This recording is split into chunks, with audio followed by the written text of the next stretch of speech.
Ladies and gentlemen, welcome to another session of the Creating Structure podcast. Great to have you. My name is John Wheaton, your host, and my guest today, Mr. David Kent, Senior Design Consultant, Wheaton Sprague Engineering, Wheaton Sprague Building Envelope. David, welcome to the show.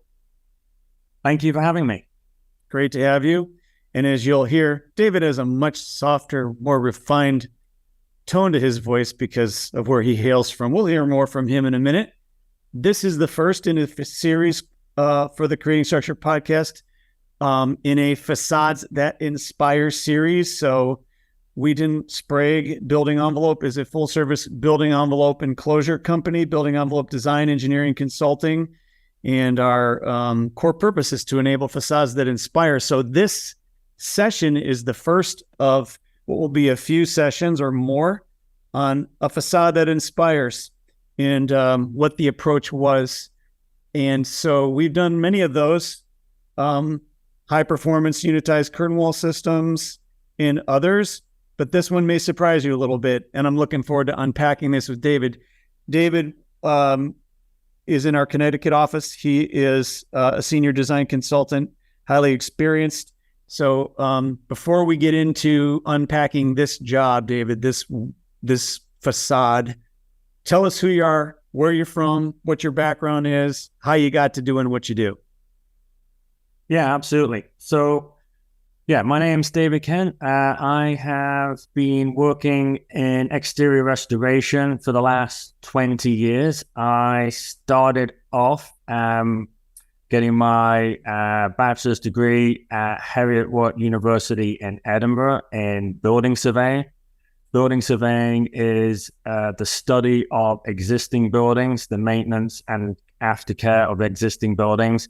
It includes forensic, diagnostics, construction technology, everything that you kind of really need to good basis for being able to understand the existing built environment.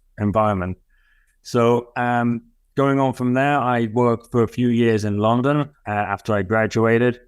And I worked in some of the social housings for some surveying companies over there. And then I moved on to some more commercial private banks and embassy buildings that had some of the more historic in nature building stock. And then I moved over to the US and landed in New York, where I spent 15 years working in exterior restoration, doing local law 11 work, landmarks, FISP, you name it, anything exterior restoration and exterior maintenance and forensics. In New York City, I probably have my fingers on it somewhere. And then coming out of that, I recently joined Wheaton Sprague as a building envelope consultant.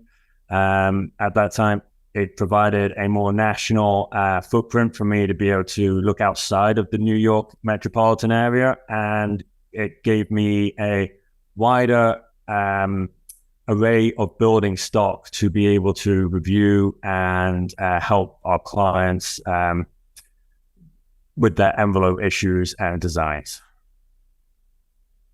Great, thank you. That's really helpful. So helpful to hear the definition of building surveying too, because I'm glad you told us that, because a lot of people would think you're out there with a theodolite shooting elevations and reverse curves. So that's really good. And you mentioned landmarks and historic.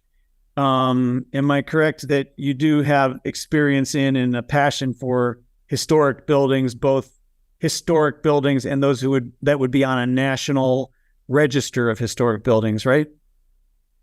Yeah, that's correct. So every jurisdiction and nationally, they have different parameters for what's an historic building. And, historic buildings can be those fancy neoclassical mass construction, or it can be a unitized curtain wall. Or it could be one of those leading edge buildings that are examples of everything that we're doing now. So the first buildings that use shotcrete and stuff and elements like that. So it's really important for people in in the envelope consulting world to have a really thorough understanding of every envelope type that's out there. So as whatever comes your way, it might not be the most glamorous, but they all have they all have complexities, and they all have interesting things that you have to understand to be able to make the repairs and design work. That's very helpful to hear. In fact, just for sake of transparency to the audience, my background has primarily been in standard and custom stick and unitized, and mostly now custom unitized glazed facade, glazed curtain wall, or, glazed with panels and UHPC, you name it, whatever. And I remember even when we debated in-house about Facades That Inspire, I was talking about a masonry building and said, that's not a very inspiring facade. And you gave me kind of a little quick lesson in, oh, wait a minute. And you know what? It was really meaningful to me that just because it's masonry or some other material that might not fit the current modern description doesn't mean it's not important. It doesn't mean it's not something that's inspirational, because especially, I guess you really changed my mindset about that, in that what could be more important than if somebody wants to preserve an asset in a historic structure, even if it's an old, quote, old brick masonry, that just may be part of the beauty of the job, right? Exactly. So I appreciated that. And so consequently at Wheaton Sprague, I know we've really expanded our portfolio, because while we've brought some other categories to you, you've brought a lot of other categories to us in, all types of different wall systems and some of the historic work. Describe, as some of our audience will know, but describe briefly, even though the job we're going to talk about is not in New York, it's in Boston. I just want people to know what Local Law 11 is in New York. We'll come back to that on a future episode, but just give us a brief description of your experience with Local Law 11. What does that mean? So various cities across the country have these facade ordinances. Local Law 11 is New York's version of the facade safety ordinance. It's probably the oldest one that's out there. Came about because a piece of stone fell off Vassar College and hit and tragically killed somebody. So they implemented this law to be able to review and maintain the buildings for the public safety.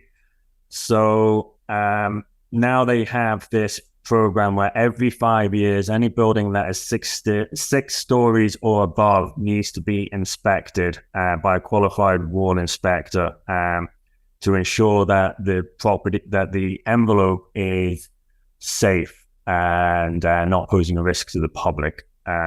Wonderful program, and it's definitely done wonders for the skyline of New York City. I remember when I first moved there, a professor at Columbia who taught on some of the preservation stuff, one of the courses I took, said the safest place to walk in New York City is down the middle of the avenue because the buildings won't fall on you. So I'm hoping that that's changed somewhat in the last 15, 20 years.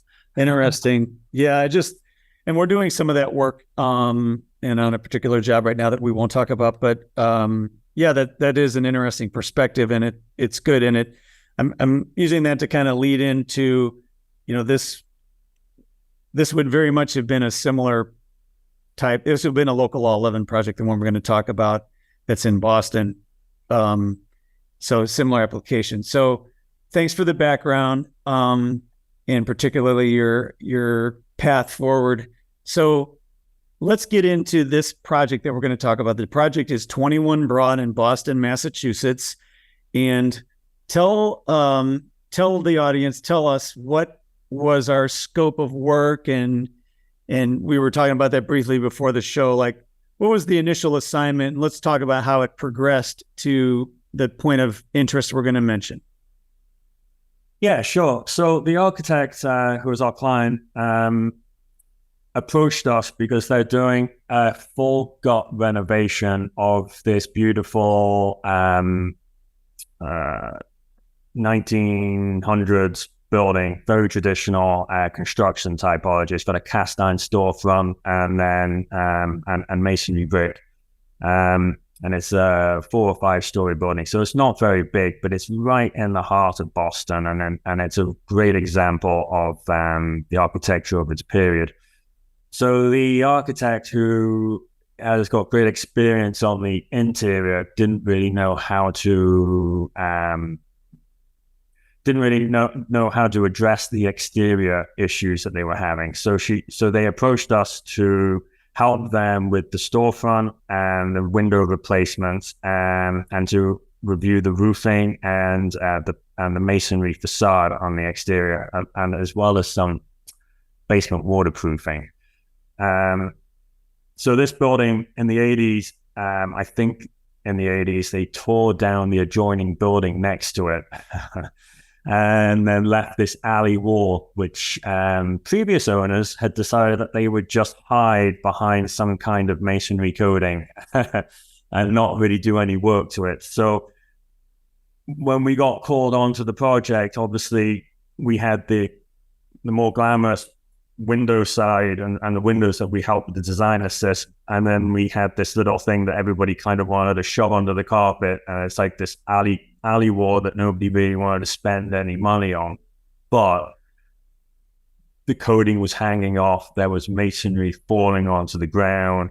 And it was anybody who was accessing that alleyway was potentially in an unsafe space, because there was active masonry and coating falling down on them.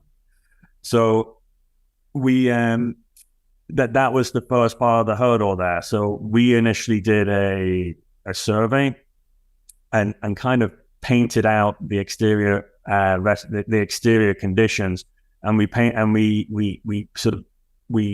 laid out to our client the issues that we had with this alley wall, that they had this non-breathable masonry coating which was failing. And to top it off, we recommended that they have it tested for hazardous materials, and of course it came back containing asbestos. So there was also then, the element of like, well, you can't really repair it because you're going to disturb asbestos, so you have to remove all that asbestos coating anyway. So it kind of, this thing that nobody wanted to pay attention to, all of a sudden it became the focus of the project, because you had this unsafe wall with unsafe conditions with a hazardous material coating it, which was non-breathable, which was causing moisture to come into the building and causing the brick to decay and the masonry to decay, which was being concealed again by the coating. So so moving on from there, obviously everybody didn't want to spend the money, but they wanted to understand what issues they had. So obviously they had to abate it, and they had to remove the coating, so as everybody get a full scope on that. My experience in this situation, this is not the first alley wall I've ever done. I've done alley walls which have frankly been in worse condition than this, but this one, so I had an idea of what the scope would be to repair it, but I didn't really know how much of that, how much of it was there to be able to apply a price to it. Mm-hmm. So once they abated it and they removed the coating, then we were able to see the full scope. And frankly, I don't think the client wanted to see what that was. The coating was removed. The wall actually collapsed in on itself in portions. It collapsed into the chimney flue when the coating was taken off, because the mortar was so eroded and the brick face was so bad. The coating, when it came off, was too hard. It had softened the face of the brick, so all the face of the brick was peeling off. To cap it off, that brick, because it was a party wall brick, was actually a very soft brick to start with. And when they removed the building to the side of it, they also cut off. They also had large areas where the face of the brick was cut anyway, so it didn't have the bisque to the brick that would provide the water barrier, the surface that would allow the water to drain. So so the brick was much more absorbent than it should have been. So when we finally saw that, and we saw the areas we had to rebuild, and we saw the state of the masonry, it was like, what is the most cost-effective way to get this wall back to function the way that it's meant to function? Because you can't stop a solid masonry wall from functioning in a way that it's in a breathable way. A lot of modern construction, especially with masonry, they use the masonry as a veneer, and it's not really the primary water barrier, the air and water barrier. So in a modern construction, you have this air and water barrier behind in the cavity, so the moisture would get through. But if there's some deterioration on the exterior of the masonry and the brick and the mortar, and that little extra water gets in, it's not really the end of the world, because then you have the weeps system in there that allows the water to go through. When you have a solid masonry construction wall like we had in this period, when you get too much water coming in and then it's trapped, it's going to evaporate and breathe out one way or the other. It's going to either come out of the building or it's going to go into the building. So what we wanted to do when we were coming up with a plan to try and come up with a cost-effective way to repair this was, how do we repair the face of this brick and get it to repel water, but also allow it to breathe out water, because we know it's going to breathe it in, without replacing every single brick, because that was just not on the cards. So we ended up reaching, there are a number of products out on the market. There's a particular chemical that chemical coating that we've been using is potassium silicate, which is it's more of a stain. But this potassium silicate, we use something called sodalite and grob, which is from Kine. And one of the nice things about this product is that it has a grain and a granular in the potassium silicate, which you can use to help reform the face of the brick and bridge some of the cracks that are in there. So along with a full repoint and and then areas where we couldn't put the coating on without replacing the brick, and then rebuilding some of the brick in locations, we opted for putting on this kind of solid grob material to basically reestablish the bisque effect of the masonry. So then the bulk water is limited for how much of that's going to be absorbed, but it also completely keeps the masonry fully breathable, so it can breathe out any moisture that does get into it. So describe what the bisque effect is. So the bisque is just the fired finish of the brick. So when the brick is fired, it comes out with a nice hard bisque, and that bisque it's absorptive, but it's the face that's to the elements. So that face is going to be able to absorb, but it's also not going to allow mass bulk water into it. So when that bisque spalls off, you end up having an extra porous brick, and then obviously that's going to take in much more water. And there's various reasons why that bisque spalls off. If you use the wrong mortar, it'll pop the bisque off. And if you coat it with a non-breathable coating, when you take that coating off, it's going to take the bisque off with it. So, so hold that thought there, because I have a bunch of questions, and we get back to this then. We don't know who touched the building prior, and kudos to this owner, because this building owner was making significant investment and improvements. We wouldn't have had work had they not. And our client, Tact and Grit, Olivia Dubé, great architect, really deeply invested in carrying in this project, this building, recognizing that there were some exterior elements that she needed help with, and really collaborative, in my opinion. And I guess I'm a little shocked when I approached this. Why would somebody put a non-breathable coating, and why are there non-breathable coatings on the market? Is it just a misapplication, or is it like, was it just a misapplication? Is there a place for a non-breathable coating on masonry or not? Like, what would be the reason for that? It's all about understanding the science of how the building works. Mm-hmm. So non-breathable coatings have a place. Unfortunately, you see it all over the place. In the 80s and maybe the early 90s, contractors were out there, property owners were looking like, oh, I got this degrading brick. What can I do? They call their contractor up. The envelope restoration professional industry at that time is probably not as prevalent as it is now in the US. And so they just listened to what their contractors said, and they were probably getting bulk water through the wall, and the contractor said, oh, you have a leak. Why don't you put this coating on? It's waterproof. It will stop the water coming in.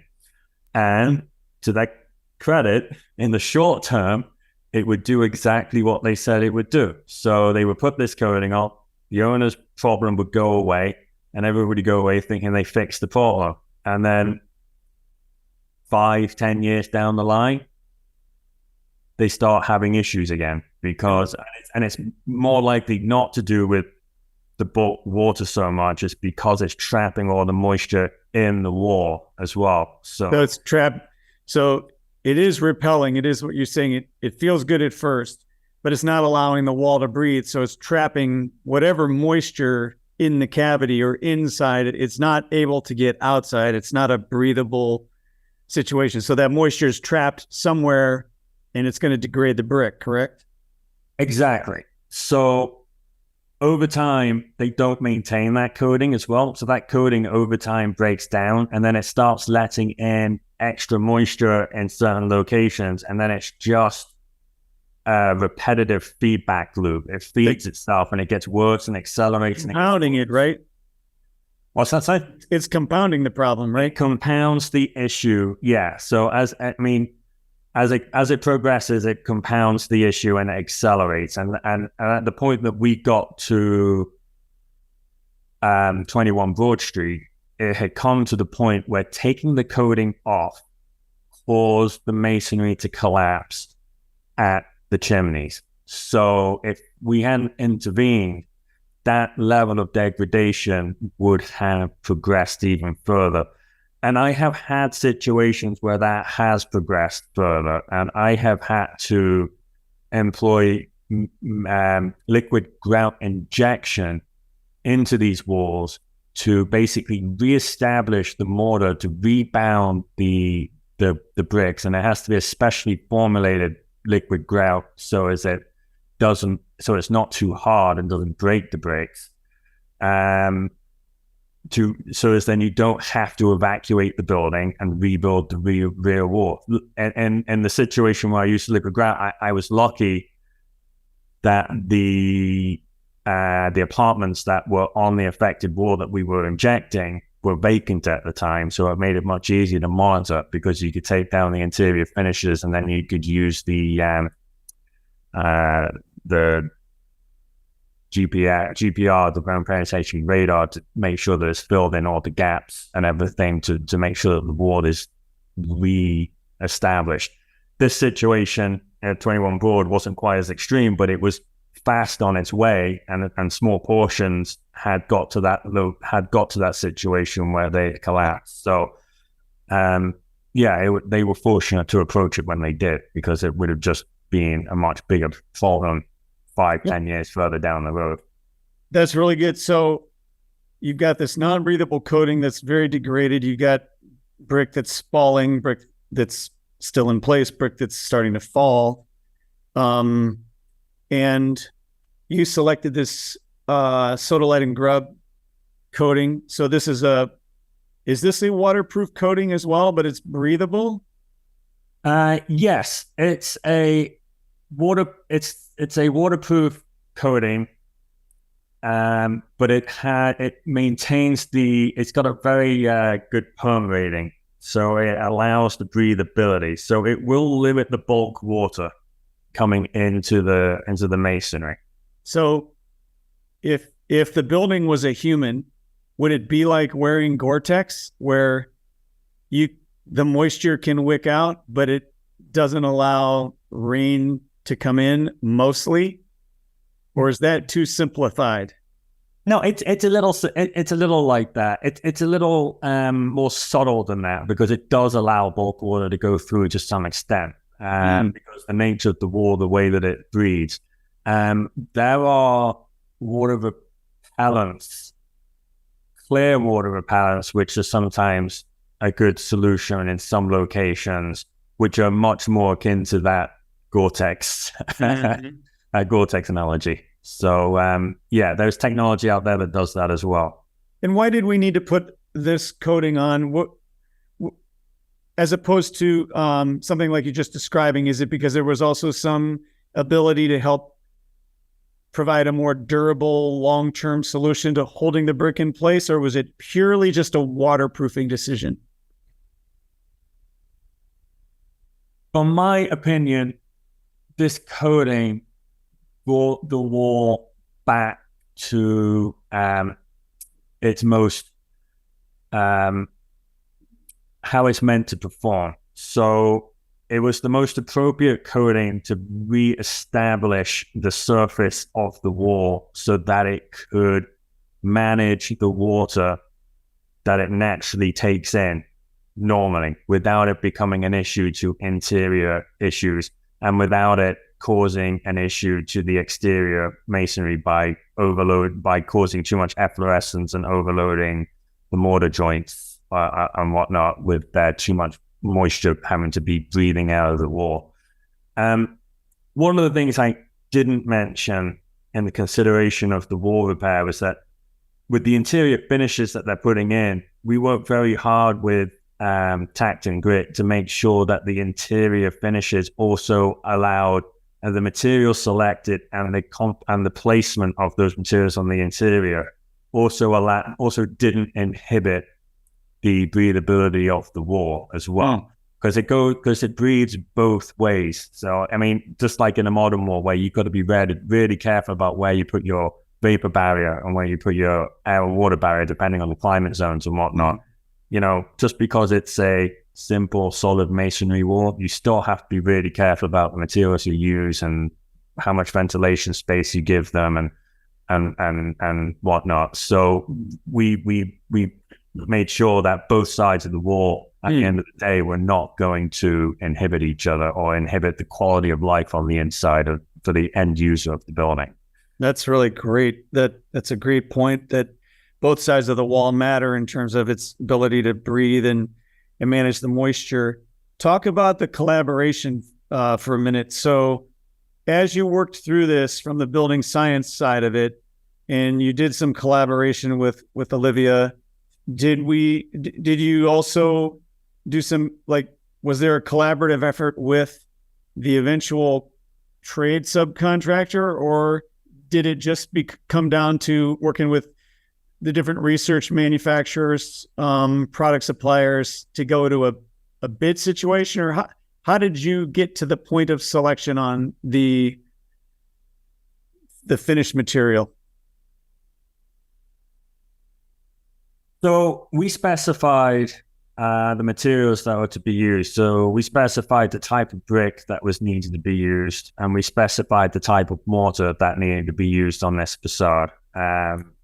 It's important that the type of brick that you specify and the mortar that you specify are the right hardnesses. Otherwise, you're going to have issues with the end product that you install. The contractor that was on board they they had a subcontractor out for an exterior restoration masonry contractor. So I went out into the field and I documented all the conditions that were there, and I had the masonry contractor with me at the time that I was doing that documentation.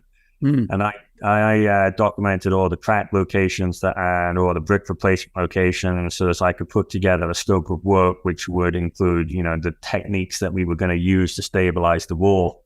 Some of those were brick stitching and, repointing in large areas and some pinning here and there. And then how we were going to refill those voids as well.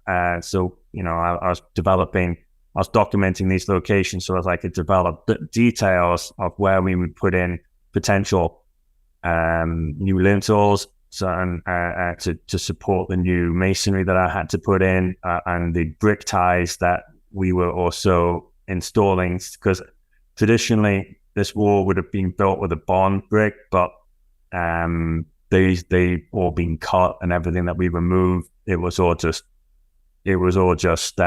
non-usable. So we ended up rebuilding solid, but we installed brick ties to help tie everything together as well.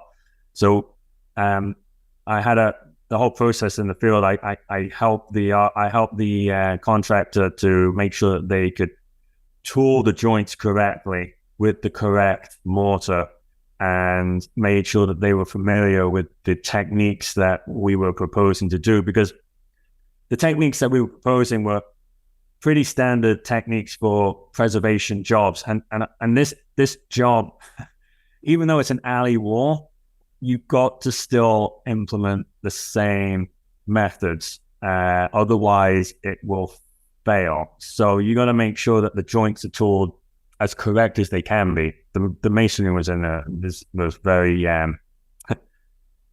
it was because it was an alley wall and they ripped it off. The courses were not necessarily the straightest in the world, but you still had to try and get the concave joint and the right proportions, and then and then make sure that they're comfortable with using the helical steels for the brick ties, and that they understand that they got to try and scrape, prime, and paint all that metal that's going to remain in there, so it doesn't continue to corrode and cause the bricks to spoil. I mean, there's no way to completely stop that without replacing it. So that's an ongoing maintenance item for them as they move forward. But it certainly slows down the degradation, and they can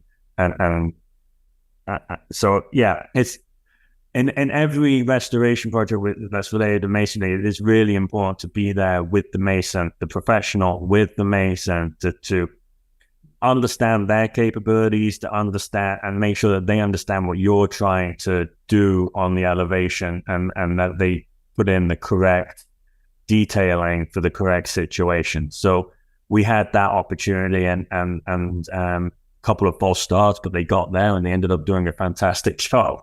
So that's fantastic to hear. I know that's one of our core values is collaboration, and that is a great example of it. And I literally was asking because I didn't know exactly how you accomplished that. And I think that's we've talked about that before on the Creating Structure podcast.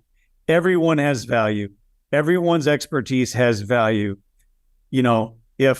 If all the world needed was design professionals, there'd be no need for contractors. If all the world needed was contractors, there'd be no design professionals. We all need each other to understand the application and constructability and the building science and the engineering and all those things. So I absolutely love that example between the architect, Olivia, our client, you, the masonry contractor, and then did they come out to the site at all? How did that work?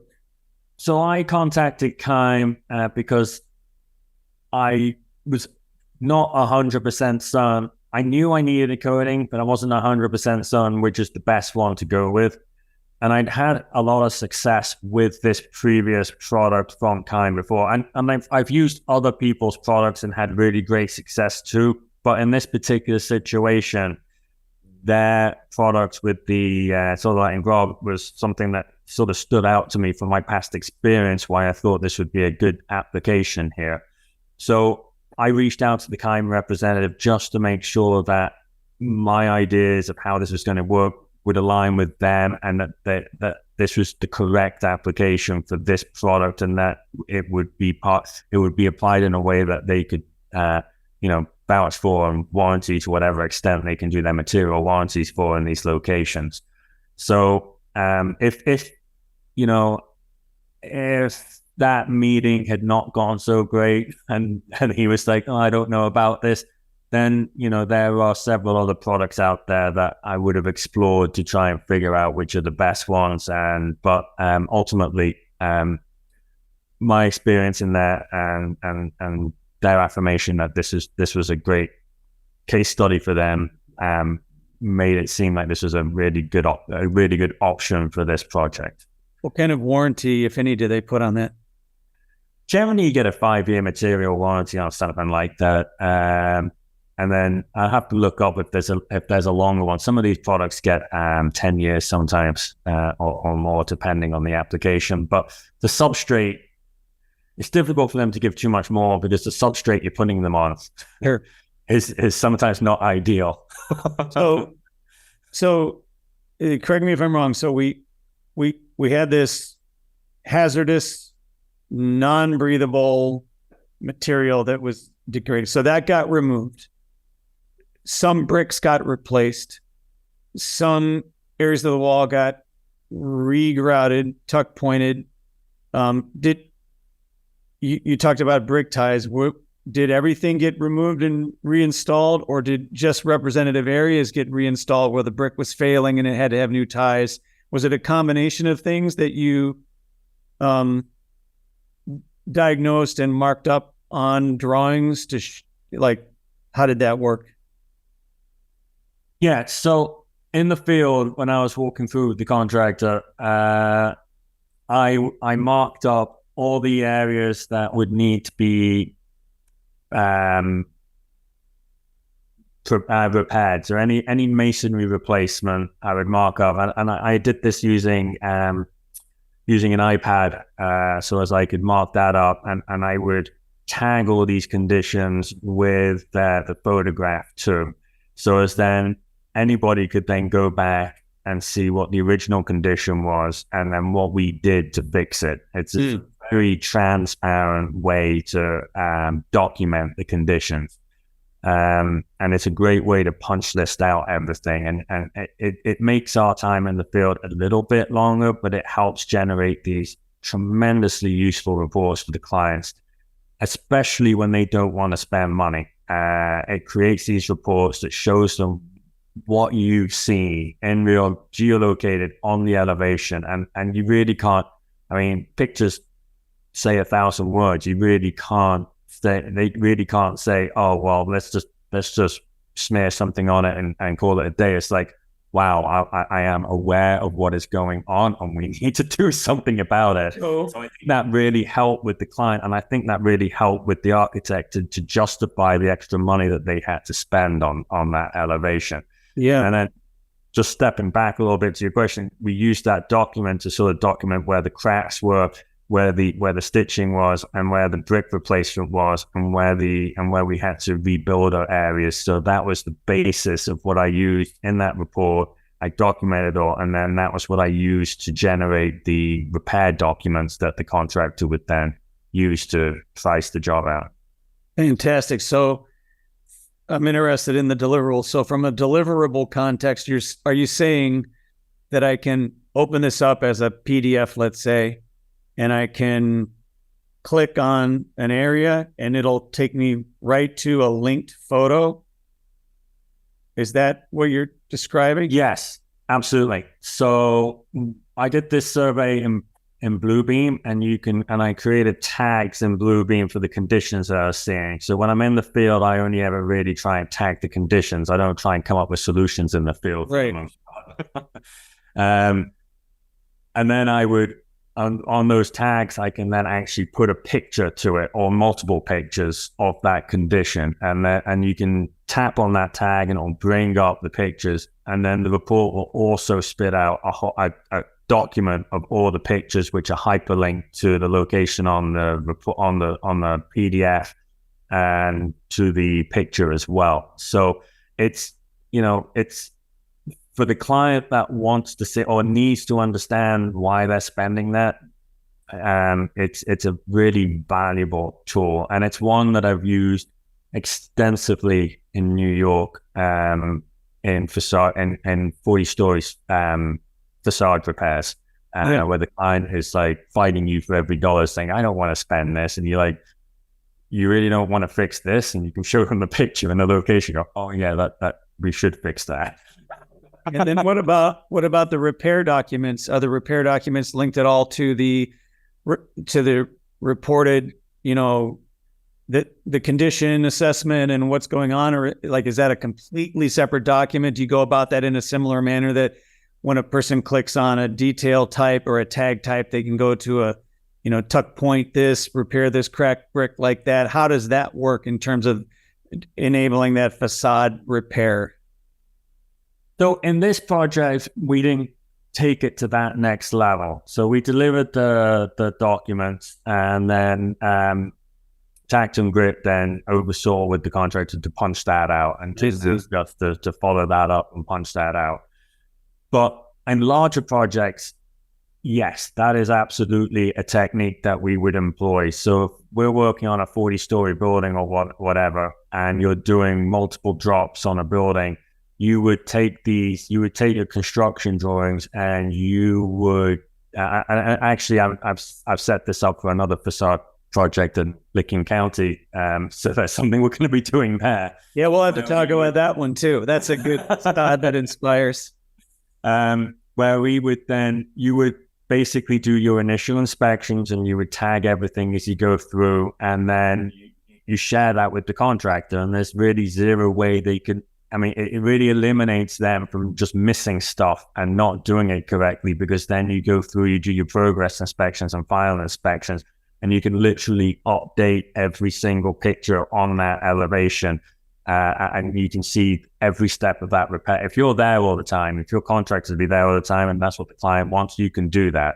Often they just want you to do the initial, maybe every once in a while, and then a final, so then you at least get a good overview of it. But you can do that on those documents moving through and have a really good record of how every repair has been progressed throughout the project. That's really good to know. I was interested in that deliverable context, both on the reporting side and on the construction document repair side. So here we have a wall that likely will be recognized by few. It's an alley. It's an alley wall, a literal alley wall. And are there any windows in this wall? Every window in this wall was bricked up. So they had some openings, and then they bricked them up. So there's no windows in this wall anymore, but there are remnants of openings. So just like when you go to Dublin to the Guinness factory and you see where they didn't want to pay the daylight tax, so they bricked all the windows over, so they didn't have to pay. Yeah, but they did it much nicer at the Guinness factory. They did it very nicely. But my point is, there's no glazing on this wall. This is an alley wall. It's a tenant wall, really. It's an alley wall, and probably will be recognized by few passersby. We're going to look at the front facade, which is also important. But it sounds to me, from an asset value, asset protection, it's pretty obvious. Had this not been addressed, I guess, what's my point? It sounds to me like this may have been the most important element of the job. If it weren't addressed, all the work you're doing to the interior to reclaim and rehab this building is really going to be at risk. Is that a fair statement? Yeah, absolutely. So if they hadn't addressed this, and if they'd skimmed over it, they could have, against our recommendations, they could have put another coating over the top of it and tried to seal up all those holes, and and try and basically put a blindfold and kit themselves that nothing's an issue there. But the wall would have continued to degrade underneath there, and it would have and as we mentioned, it's at an accelerated rate of degradation. So it got to this point in 40 years, but it's going to, if they hadn't intervened, it would have taken much less time for it to start falling down. And if they hadn't, and if they hadn't done this and they'd done all the interior stuff, they would have had an unsafe building on the outside, which is a potential legal issue for them. If God forbid anybody got hurt. But they also, all that interior renovation, all the money they spent on the inside, that would have also been a great risk of being damaged. Also would have increased the risk of them having unhealthy interior conditions in the form of biological or mold and issues that may or may not occur from not addressing that. So yeah, I think in terms of resale and rentable, it's not the most obvious, but it is a really important part of the building. It's like the roof. Nobody wants to pay any attention to the roof. They all want to spend their money on the lobby. But if you don't spend the money on the roof and it leaks into your lobby, you don't have a lobby to show anybody. So well said. And do you believe that, in terms of the feedback you got, I don't know if you ever got feedback from the owner, but from Olivia and or the contractor, do you believe that it was a pretty, I'm not doing a financial study on this, although it would be interesting to open this up to our audience at some point if we could and do a financial study. Do you think there was a high return on investment in terms of the cost of repairs and the finished product and what it will mean to the long-term viability of this building? Do you have any sense of that, or you didn't get into that piece? I didn't get into that piece on this particular project, but in general, if these elevations are taken care of, they're out of sight. It just shows that everything else in the building is going to be looked after and taken care of by the landlord or the owner. Mm-hmm. So it's, I don't see how it couldn't eventually translate into being a more saleable asset.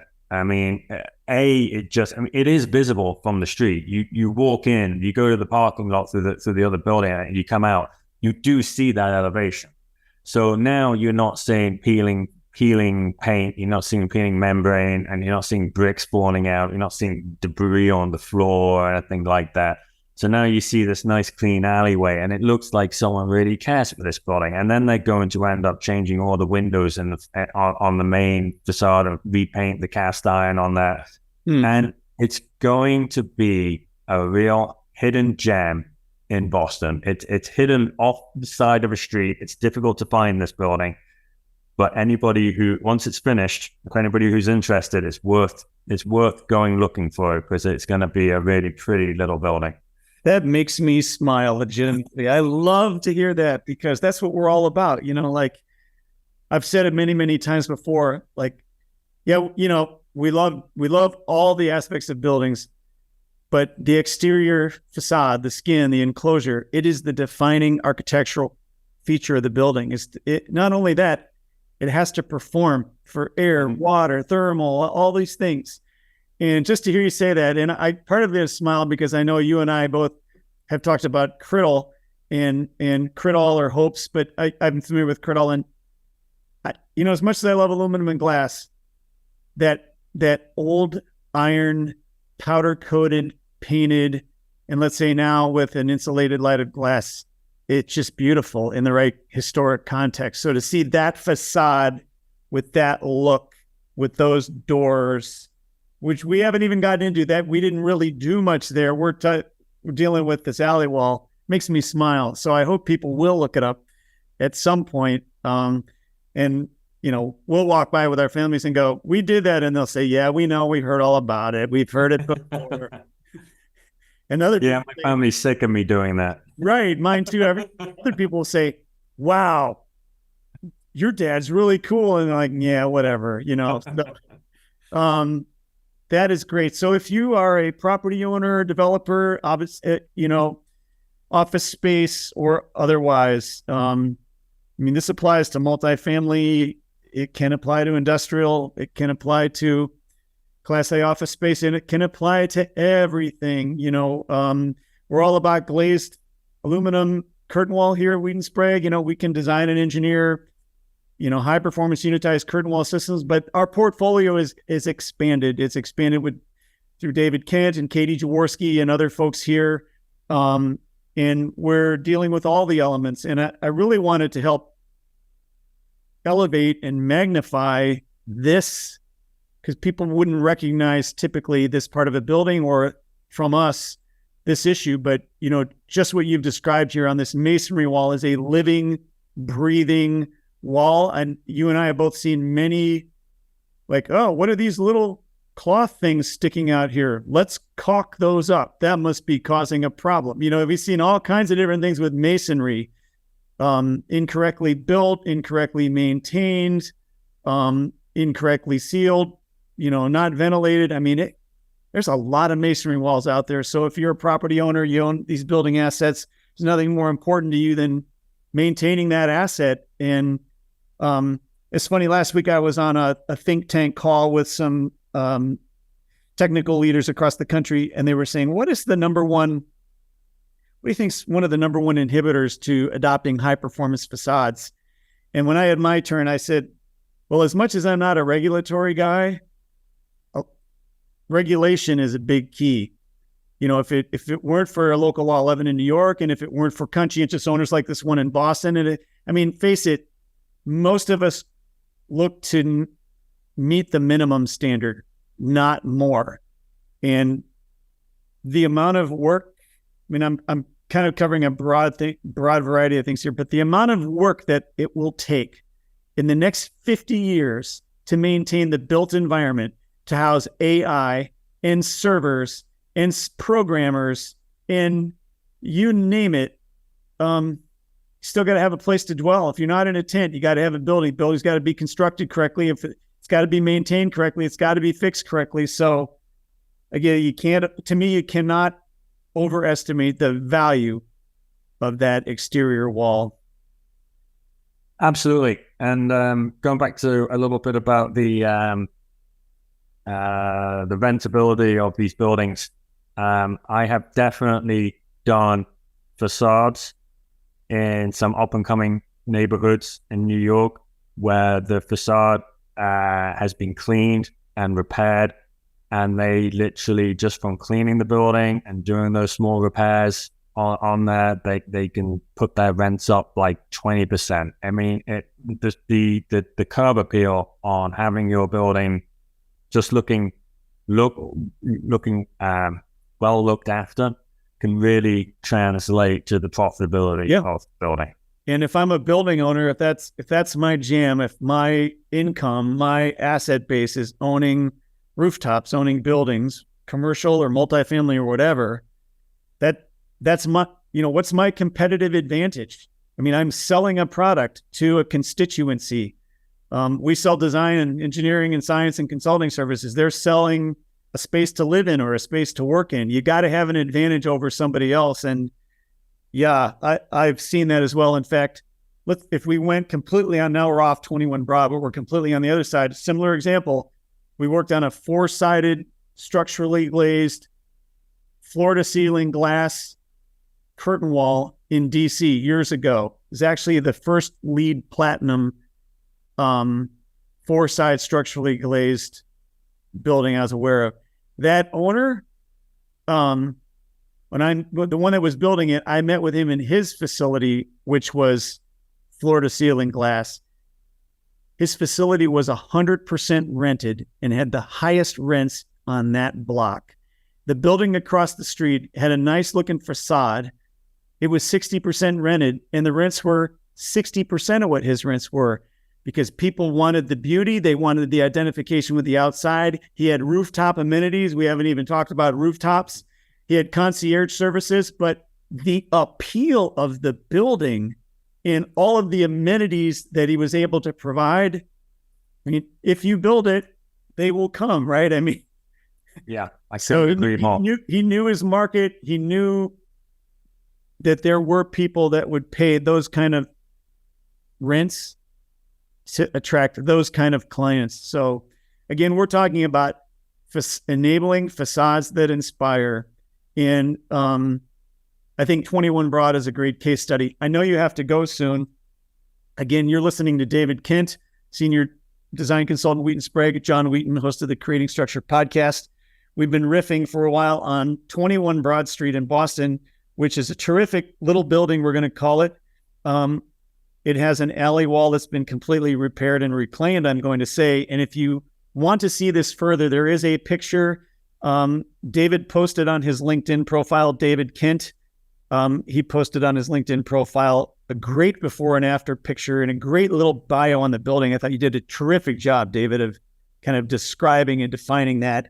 And then we reposted it on our Instagram channel. The story's gone by now, but on the Instagram site.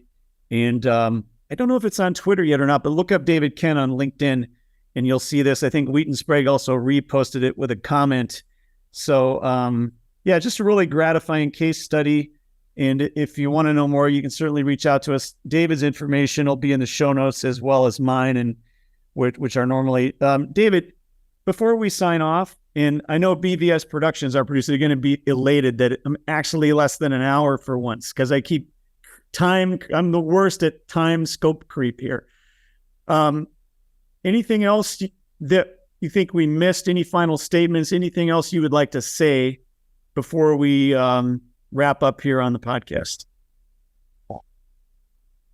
No, I think it's just every elevation of a building has complexities, whether it's a curtain wall or whether it's a traditional masonry.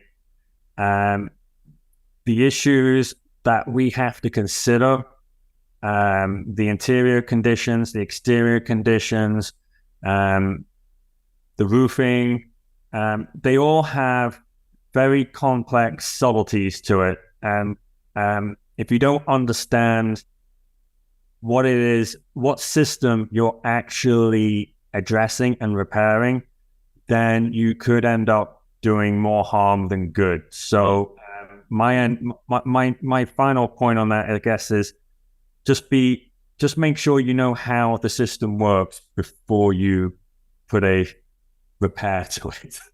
Well, that is really well said. To do more harm than good. Yeah, thank you for that. David, just before we close here, tell the audience what market area you cover for Wheaton Sprague. So I cover the Northeast region. So essentially I cover from DC through to Boston and maybe a little further north in New England. And then wherever else I may be needed. Yeah, like my Twitter profile location, Ohio and how do I say it? Ohio and anywhere I need to be. Exactly. Yeah. So from a boots on the ground point of view, you're representing in Connecticut and Northeast New England. From a national expertise and specialty, knowledge point of view, you can pretty much work on any job anywhere, correct? Yeah, correct. And where are you going to be next week? Tell us where you're going to be next week for a fun event.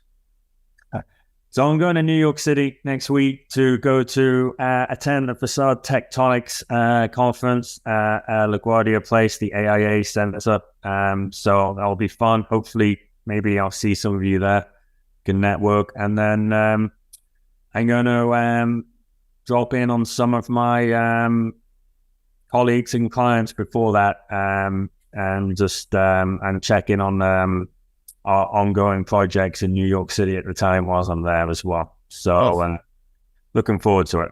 That's awesome. Yeah. So thanks for listening to another episode of the Creating Structure podcast. You may hear David again, although we'll have other consultants also representing. Again, he's David Kent, Senior Design Consultant with Wheaton Sprague. I'm John Wheaton, host of the Creating Structure podcast. This was the first of our Facades That Inspire series. Thank you for listening. We're going to sign off now. Have a great day.